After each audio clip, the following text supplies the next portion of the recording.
Be me, 32 mems, married for 5 years to Emily. Decent marriage, not perfect but stable.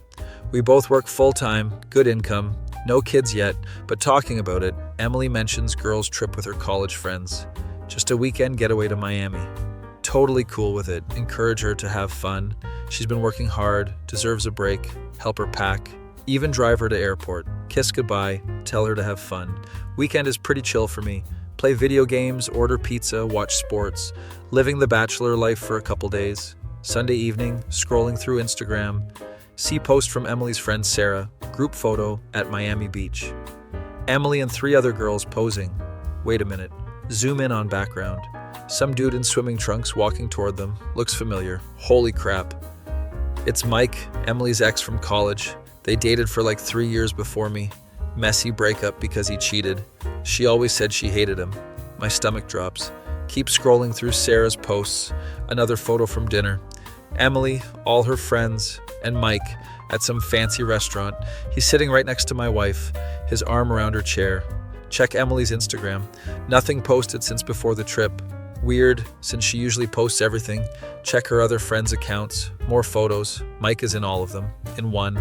He's literally carrying Emily on his shoulders in the ocean. What the actual hell? Text Emily casually. How's the girls' trip going? She replies, so fun. Just us girls relaxing and drinking mimosas. Straight up lying to my face. Don't mention Mike. Want to see how far she'll take this.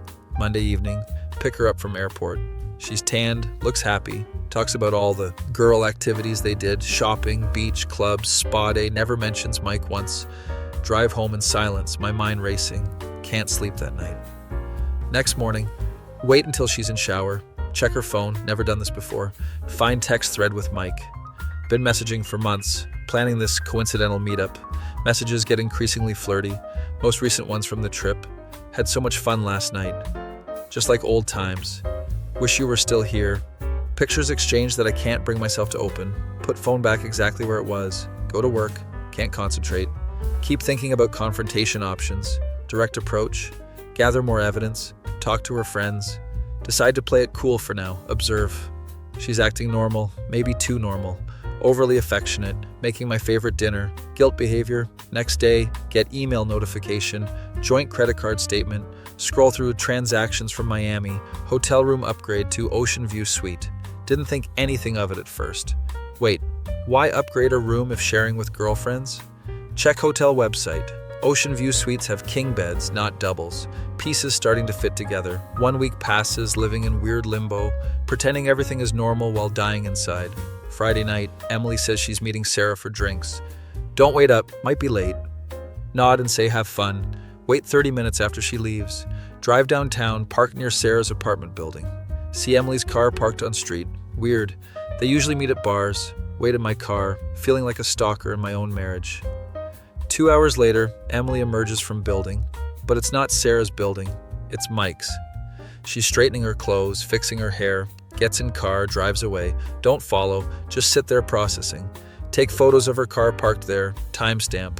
Go home, pack a bag. Wait up for her return. She walks in around midnight. How was drinks with Sarah? So fun, we went to that new place downtown. Show her the photos on my phone.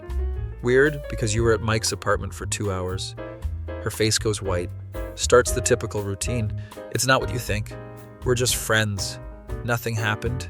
He needed advice about his new girlfriend. Lies on top of lies. Sit silently. Let her dig the hole deeper. Finally, she breaks down. Admits reconnecting with Mike months ago. Swears Miami was the first time anything physical happened. It was a mistake. Too many drinks. I was confused about old feelings. It meant nothing. Ask about tonight. More tears, more excuses. Just needed closure. Wanted to end it face to face. Laugh bitterly at that one. Tell her I already called her parents. They know she's coming to stay with them. Her face crumbles. You called my parents? Why would you do that? Because I'm not the one leaving our home tonight. You are. She begs, pleads, promises to fix things. I remain calm, eerily calm actually. No yelling, no drama, just cold certainty. She asks if this is really happening. Show her the screenshots of her texts with Mike. Yes, it's really happening. She grabs some things, keeps crying. Before leaving, asks if we can talk tomorrow when calmer. We can talk through divorce attorneys. Door closes behind her. Sit on couch, strange emptiness. 5 years of marriage. Thought I knew her, thought we were happy. Phone buzzing with messages from her. Ignore them all. Next morning, doorbell rings. It's Emily's mom. Looks disappointed, not at me, but the situation. Says Emily, told them everything. She made a terrible mistake. Not an agreement. Several terrible mistakes. Repeatedly, with planning. Emily's mom hugs me, says she's sorry, asks if I'll consider couples counseling. Thank her for coming, but answer is no. Week passes. Emily keeps trying to contact. Letters, emails, texts, calls. Mutual friends reach out. Everyone makes mistakes. Marriages survive affairs all the time. Don't throw away 5 years over one weekend. Stop correcting them that it wasn't just one weekend. Not worth the energy. File for divorce. Cite irreconcilable differences. Could have gone nuclear with evidence. Decided being done was more important than being right. 3 months later, sitting in lawyer's office, signing final papers. Emily looks terrible, lost weight, dark circles, keeps saying she still loves me. Nod, sign papers, stand up. For what it's worth, I really am sorry. Look at her for a long moment. I know you are, but I'm not sorry for leaving. Walk out, drive home. Friends asking if I'm dating yet, not ready, not even close. But for first time since this all happened, feel something like peace. My face when the girls' trip was the best thing that ever happened to me. Forced me to see who she really was before having kids. Sometimes the worst betrayals lead to the best escapes. Be me, 27, decent looking, good job as software engineer, own apartment. Not a Chad, but not a total loser either. Have had 3 major relationships over the last 5 years. All ended mysteriously and painfully. Pattern starts to emerge. Things go great for 3-4 months. Girlfriend suddenly becomes suspicious, distant. Eventually breaks up with me over bad feeling or intuition. Can never get clear answer why. One consistent element in my life. My best friend Kate, known her since high school. Both computer nerds, bonded over anime and coding. Never dated her, just good friends. She's been there through all breakups. You'll find someone better after each one. Current girlfriend Jess and I approaching 4-month mark. Getting nervous based on past pattern. Jess is amazing, smart, funny, cute gamer girl. Things feel different this time, more solid. Kate doesn't seem to like Jess much. She's not your type and you could do better. Ignore these comments, Kate just being protective. Friday night, Jess and I have dinner plans. She texts saying we need to talk. My heart sinks. The pattern continues. Meet at neutral location, coffee shop. Jess looks upset but not angry. So I got some weird messages. Shows me screenshots from anonymous Instagram account. Messages claiming to be someone who cares, but telling Jess I've been cheating, have history of emotional abuse, am secretly on dating apps. All complete bullshit, completely blindsided, no idea who would do this. Jess studying my face for reaction. I don't believe any of it, but wanted to ask you directly. Relief floods through me. Jess, smarter than previous girlfriends, actually came to me first instead of assuming worst. Thank her for trusting me enough to ask. We investigate account together. Created recently, no posts, generic profile pic. Jess shows more screenshots. Account made specific claims. He always does this after 3 to 4 months. He did the same to Emily, Taylor, and Rebecca. My previous girlfriends' names. Holy shit. Whoever did this knows me personally. Mental inventory of who might want to sabotage me. No enemies, decent relationship with exes. Sudden realization hits like a truck. No, she wouldn't. Would she? Tell Jess I have a theory, but need to check something. We go back to my place. Have old laptop I haven't used in years. Boot it up. Kate and I used to share passwords back in day. Try logging into her Gmail with old password. Holy crap, it works. She never changed it. Feel guilty for 2 seconds, then remember situation. Search emails for names of my exes. Find emails to all 3. Different accounts, different approaches. To Emily, just thought you should know he's been talking about getting back with his ex. To Taylor, as his friend, I thought you should know he's been hiding things. To Rebecca, I've seen him on Tinder even though he's with you. My face when I discover my best friend has been systematically destroying my relationships. Jess, looking over my shoulder, equally shocked. What the actual hell? Keep digging. Find draft of message to Jess that wasn't sent yet. Similar tactics, but more elaborate. Mentioned specific date when I was supposedly cheating, was actually helping Kate move furniture that day. The betrayal is overwhelming. Jess puts hand on my shoulder. I almost can't believe someone would do this. Decide to confront Kate, invite her for coffee next day. She agrees, sounds normal. Jess wants to come but decide to go alone. Meet at usual coffee spot. Kate smiling, acts completely normal, makes small talk for a few minutes, then casually mention Jess and I hit 4-month mark. Things are getting pretty serious. See slight twitch in her expression. That's great, but don't rush anything. Take deep breath. Actually, something weird happened. Tell her about anonymous messages. Watching her face carefully. She's good, almost no reaction. That's terrible. Who would do such a thing? Slide my phone across table. You tell me. It's open to screenshots of her emails. Her face goes through stages: confusion, shock, anger, then defeat. You hacked my email? That's invasion of privacy. Classic deflection. Kate, you've been sabotaging my relationships for years. She starts crying. Other customers glancing our way. Lowers voice to angry whisper. You were never supposed to find out. Not even denying it. Ask the obvious question. Why? She looks at me like I'm the dumbest person alive. Because I've been in love with you since high school, you oblivious idiot. My turn to be shocked. Never saw her that way. Always just friend-zoned each other. Or so I thought. If you loved me, why would you hurt me like this? Her logic is twisted. Those girls weren't right for you. I was protecting you. We're meant to be together. Straight out of some psycho movie. I'd tell her she needs professional help. Friendship is obviously over. Her tears turn to anger. You'll regret this. No one will ever know you like I do. Sounds like literal villain dialogue. Stand up to leave. She grabs my arm. Please, I can explain better. Remove her hand. Stay away from me and Jess. Walk out, hands shaking. Call Jess immediately. Meet up at her place. Tell her everything. She's supportive, but concerned. Should we go to the police? Consider it. But what crime exactly? Being a terrible person isn't illegal. Decide to block Kate everywhere. Change all passwords. Warn mutual friends about situation. Most are shocked. Take my side. Few admit Kate had made comments about my girlfriends before. Red flags everyone missed. Next day, Kate sends email from new account. Long apology, clearly unhinged. Claims she'll get therapy. Wants to make amends. Delete without responding. Week passes. Kate creates public Instagram post. Long rant about me. Claims I led her on for years. Twisted version of events. Few mutual acquaintances believe her. Screenshot everything for potential restraining order. Jess standing by me through all this. Relationship actually stronger now. 2 weeks later, get text from unknown number. It's Emily, my ex from 2 years ago. Saw Kate's meltdown online. Putting pieces together. Did she sabotage us too? Confirm her suspicions.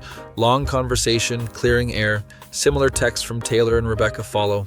All had received anonymous messages. All feel vindicated knowing truth. Kate eventually moves to different city. Mutual friends report she's in therapy. Hope she gets help, but don't want her in my life. 6 months later, Jess and I still going strong. Move in together. Celebrate our Breaking the Curse anniversary. Joke about putting Kate in our wedding speech. Thanks for being so terrible, you made us stronger. 1 year later, cleaning out old boxes while redecorating apartment. Find high school yearbook. Kate wrote typical message about being friends forever. Last line. Someday you'll realize we're meant to be together. Clue was there all along. My face when I realize I dated Norman Bates in a skirt for 10 years. Jess sees me staring at yearbook. Takes it, reads message. Well, she wasn't wrong about one thing. What's that? You did end up with someone who really knows you. Kiss her, throw yearbook in donation pile. Some best friends are forever. Others are lessons about checking your Gmail security and never trusting anyone who says your girlfriend isn't your type. The end credits roll, directed by M. Night Shyamalan, starring Zendaya as Kate, because why not Chris Pratt as me, because Hollywood has no imagination, Tom Holland as Jess, because casting directors are confused, with special appearance by Danny DeVito as the barista. So anyway, I started brewing. Beamy, 26, average-looking guy, decent job in marketing, been on dating apps for months with limited success, finally matched with cute girl on Bumble. She's 25, works as an art teacher. We hit it off in chat, seems intelligent and funny, texting for about 2 weeks. Finally ask her out, she agrees. We meet at trendy restaurant downtown. She looks better than her pictures. Wearing cute summer dress that shows she made an effort. Conversation flows naturally. Talk about jobs, hobbies, favorite movies. She loves Tarantino. I love Nolan. Playful argument about which director is better. Order drinks, then dinner. Everything going surprisingly well. She laughs at my jokes. I laugh at hers. Subtle touches on arm when making points. Definitely mutual interest. After third drink, conversation gets more personal. Talking about past relationships. She mentions her ex was disappointing in many ways. Raises eyebrows suggestively, my mind racing, trying to interpret. She leans forward slightly. So, can I ask you something kind of personal? Oh no, here it comes. Sure, go ahead. I hope this isn't too forward, but take sip of wine for liquid courage. What's your size? You know, down there. Nearly choke on my drink. She looks embarrassed but curious. Quick decision time. Could get offended, could lie, could tell truth. Decide to take fourth option. Dodge with humor. Well, I wear a size 10 shoe if that's what you're asking. She rolls her eyes. You know that's not what I meant. Oh, you mean my height? I'm 5'11". In dating app terms, that means 5'9". She laughs. You know exactly what I'm asking. Tap finger on chin thoughtfully. My credit score? It's about 720. She kicks me playfully under table. Stop dodging the question. Oh, you must mean my collection of Star Wars figurines. It's not the size that matters, it's how mint the condition is. She's laughing now. You're impossible. That's what my last girlfriend said, but for different reasons. Waiter appears with our entrees. Temporary reprieve from awkward conversation. She takes a bite of food, then returns to topic. Persistent girl. Seriously though, I'm just curious. Sigh dramatically. Well, if you must know. Pause for dramatic effect. It's not about the size of the boat, she interrupts. If you say it's the motion of the ocean, I'm leaving. Pretend to be offended. I would never use such a cliche. I was going to say it's not about the size of the boat. It's about whether the captain gets seasick. She nearly spits out her drink. What does that even mean? I have absolutely no idea. I just made it up. Both laughing now. She shakes her head. You're really not going to answer, are you? Let's just say I've never received any complaints. Though that could be because I cry immediately after, and no one wants to criticize a crying man. She's laughing so hard people are looking. You're ridiculous. It's not about the size of the hammer, it's about how accurately you hit the nail. She covers her face. Please stop with the metaphors. It's not about the length of the pencil, it's about how you write the essay. Now she's wheezing. I give up. It's not about the size of the wand, it's about the magic it performs. Where are you getting these from? I've been saving them up for just this occasion. It's not about the size of the guitar, it's about how you play the strings. She throws napkin at me. Enough, I surrender. Raise hands in victory. It's not about how big the trophy is, it's about winning the game. Seriously, one more and I'm leaving. Zip lips dramatically. Conversation moves to other topics. Rest of dinner goes incredibly well. Pay bill, walk outside, cool evening air, streets still busy. Offer to walk her to her car, she accepts. Links arm through mine.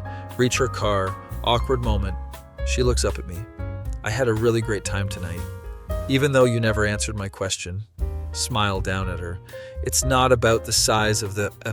She stands on tiptoes and kisses me to shut me up. Pulls back, smiling. I guess I'll have to find out for myself. My face when dodging her question worked better than answering it. Get her number, again, promise to call tomorrow, watch her drive away, fist pump in parking lot like I'm in an 80s movie. Text from her 10 minutes later. It's not about the size of the text message, it's about the content. My face when I think I'm in love. 2 months later, still dating. She buys me a shirt that says it's not about the size of the shirt. Sometimes being a smartass actually works out. Who knew?